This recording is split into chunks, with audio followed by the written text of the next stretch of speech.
Welcome to this hands-on explainer. Before you can actually build a knowledge graph, you really need to understand the basic building blocks. If you've ever felt totally overwhelmed by the alphabet soup of graph databases, RDFs, and ontologies, well, you're definitely in the right place. In this explainer, we're going to cover the two dominant data models, ontologies, and the database that powers most production systems today, which is Neo4j. Let's demystify this tech stack so you can roll up your sleeves and actually start building. Okay, let's just dive right into this. At its core, a knowledge graph is a data structure, but it's vastly different from your standard relational database. Think of it as an ever-evolving structure made up of typed entities, we call those nodes, attributes, which are properties, and meaningful connections, which are the edges. Unlike rigid database tables, this structure actually maps information exactly how the human brain thinks, through relationships. And this brilliantly illustrates where knowledge graphs sit in the modern AI ecosystem.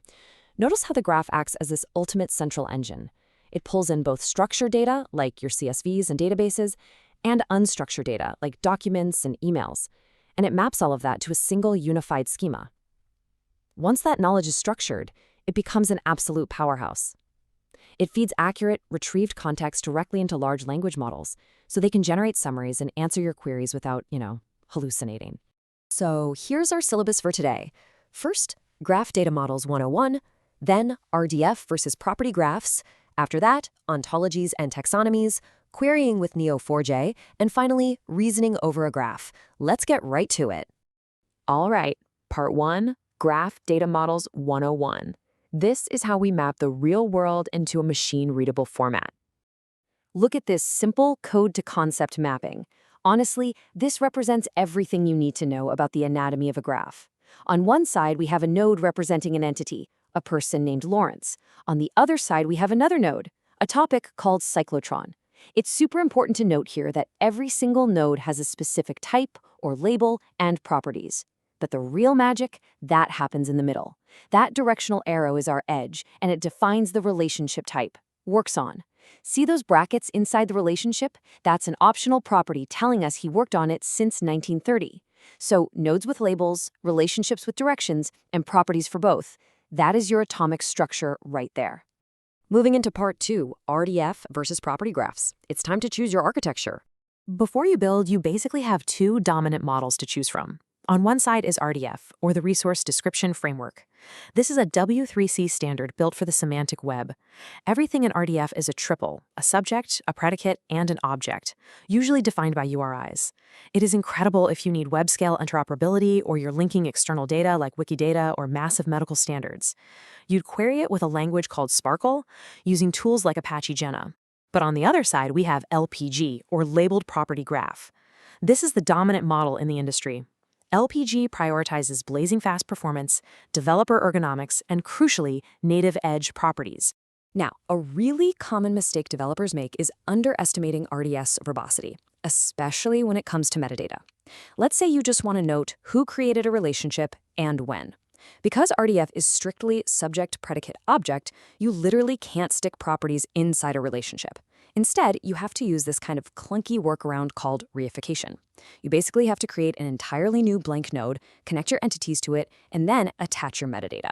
It makes your query extremely verbose and, frankly, a bit of a headache. Now, what's really interesting about this is how the labeled property graph cleanly solves that exact metadata problem. In an LPG, the relationships natively hold property dictionaries as simple key-value pairs.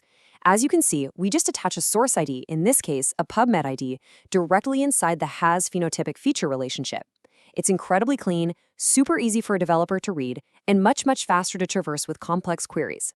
Which brings us to part 3, ontologies and taxonomies. This is where we give our raw data actual semantic meaning. People mix these two terms up all the time. A taxonomy is honestly just a simple hierarchical classification. Think of it like a cat is a mammal is an animal. Pretty straightforward. But an ontology, that's much richer. Ontologies define the actual schema of your knowledge graph. They set the complex rules, the axioms, constraints, and specific relationship types.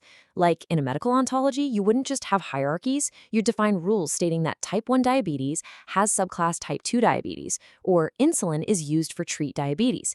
It tells the machine how these concepts actually interact in the real world. You typically build this schema using standard languages like OWL or RDFS. Listen, before you run off to build your schema, I want to coach you through some common pitfalls. The absolute biggest mistake is trying to map the entire universe from day one. Please don't enforce massive, rigid hierarchies that are impossible to maintain. Instead, I highly recommend adopting a modern strategy called just enough semantics. Build your ontology organically, strictly based on the domain you need to analyze today.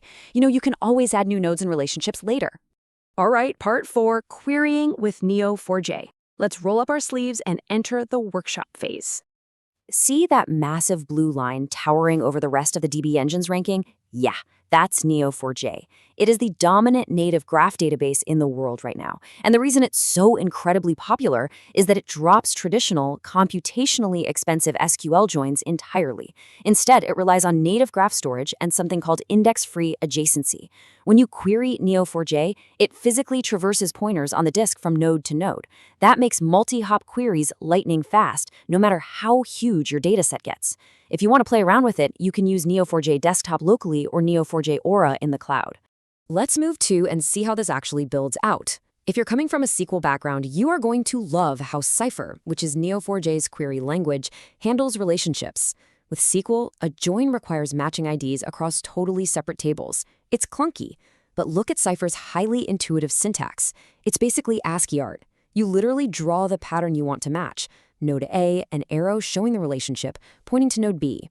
It is visual pattern matching written right into the code. Imagine we're sitting at a terminal right now. Let's walk through a real Cypher query line by line. First, we match a pattern, a disease node D pointing to a phenotype node P via relationship R. Then we filter it, where the disease ID is this specific OMIM code. Finally, we return the source property that lives right there on relationship R. In just 3 lines of highly readable text, we traverse a complex network and extract exact metadata. It's brilliant. But hey, what if you actually need the best of both worlds? What if your industry standardizes on RDF ontologies, but your dev team really wants the speed of Neo4j's LPG? Well, enter the Neo Semantics plugin. This tool is a total game changer because it bridges the gap.